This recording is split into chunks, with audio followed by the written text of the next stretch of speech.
Shalom, selamat hari Sabat. Terpujilah nama Tuhan oleh karena berkat-berkat yang Ia terus tambahkan kepada kita.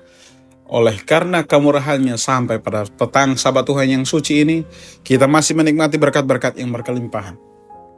Kita akan merenungkan firman Tuhan untuk mempersiapkan diri kita menghadapi Minggu Bekerja. Namun sebelumnya, mari berdoa. Bapa di dalam sorga, kiranya kami dipenuhi oleh Roh-Mu, dan hati kami dipersiapkan untuk ditanami firman Tuhan. Dan ini dapat membawa perubahan yang kuat bagi kami di dalam menghadapi Minggu Bekerja dengan penuh sukacita. Kami berdoa atas nama Tuhan Yesus. Amin. Firman Tuhan pada petang hari ini terdapat dalam kitab Matius pasal 13 ayat yang ke-8 dengan bunyi firman Tuhan demikian. Dan sebagian jatuh di tanah yang baik, lalu berbuah. Ada yang 100 kali lipat, ada yang 60 kali lipat, dan ada yang 30 kali lipat. Apa makna dari teks ini? Mari kita pelajari bersama.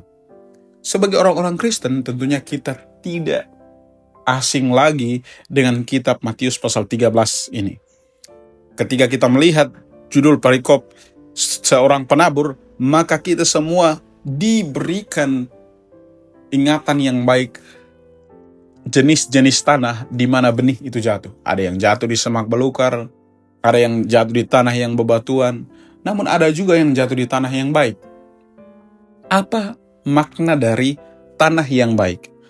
Tanah yang baik ini bukan berarti hati dari manusia yang sudah natural baik, tetapi benih itu jatuh di tanah yang baik oleh karena yang siap hatinya dibajak oleh Roh. Nah, kalau kita lihat dalam kitab Filipi pasal 2 ayat 13, secara natural tidak ada manusia yang baik, tidak ada hal yang baik.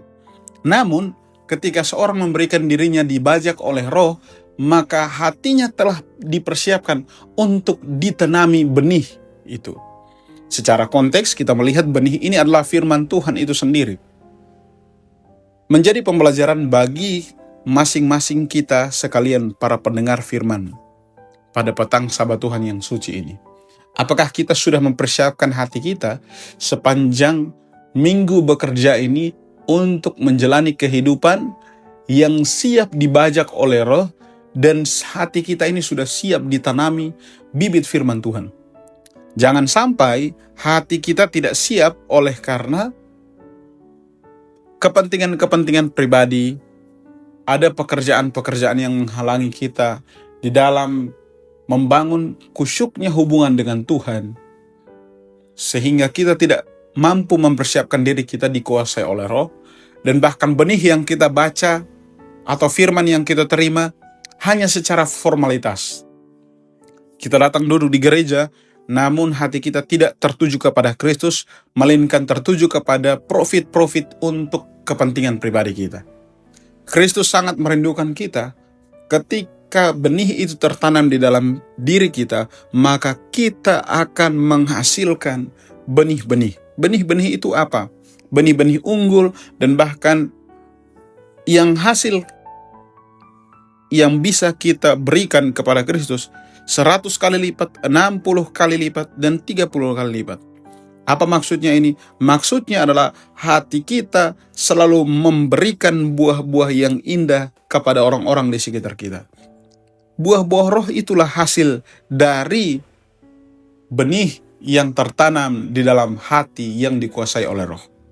Biarlah setiap Minggu Bekerja kita di dalam mempersiapkan diri menantikan kedatangan Tuhan yang kedua kali, hidup kita, kehidupan benar-benar memberikan diri kepada Roh, dikuasai oleh Roh, ditanam oleh benih, dan menghasilkan buah-buah yang baik. Dan biarlah sukacita kita dalam melayani Tuhan dengan penuh oleh karena penyerahan yang sungguh kepadanya. Mari berdoa. Bapa di dalam sorga, firman Tuhan ini sangat singkat, tetapi Tuhan biarlah memberikan kepada kami hati yang baru. Berikanlah kepada kami hati yang siap untuk dikuasai oleh Roh, dan kami menghasilkan buah-buah yang baik sepanjang kehidupan kami dalam menantikan kedatangan Tuhan yang kedua kali. Tuhan memberkati semua pendengar-pendengar firman Tuhan ini di dalam pekerjaan mereka, dalam tanggung jawab mereka. Berikan berkat-berkat yang berkelimpahan. Biarlah kami semua dengan sukacita menantikan kedatangan Tuhan yang kedua kali dan menghasilkan buah-buah yang terbaik bagi Kristus. Kami berdoa atas nama Tuhan Yesus yang telah menjadi juru selamat dari dosa kami. Amin. Tuhan Yesus memberkati.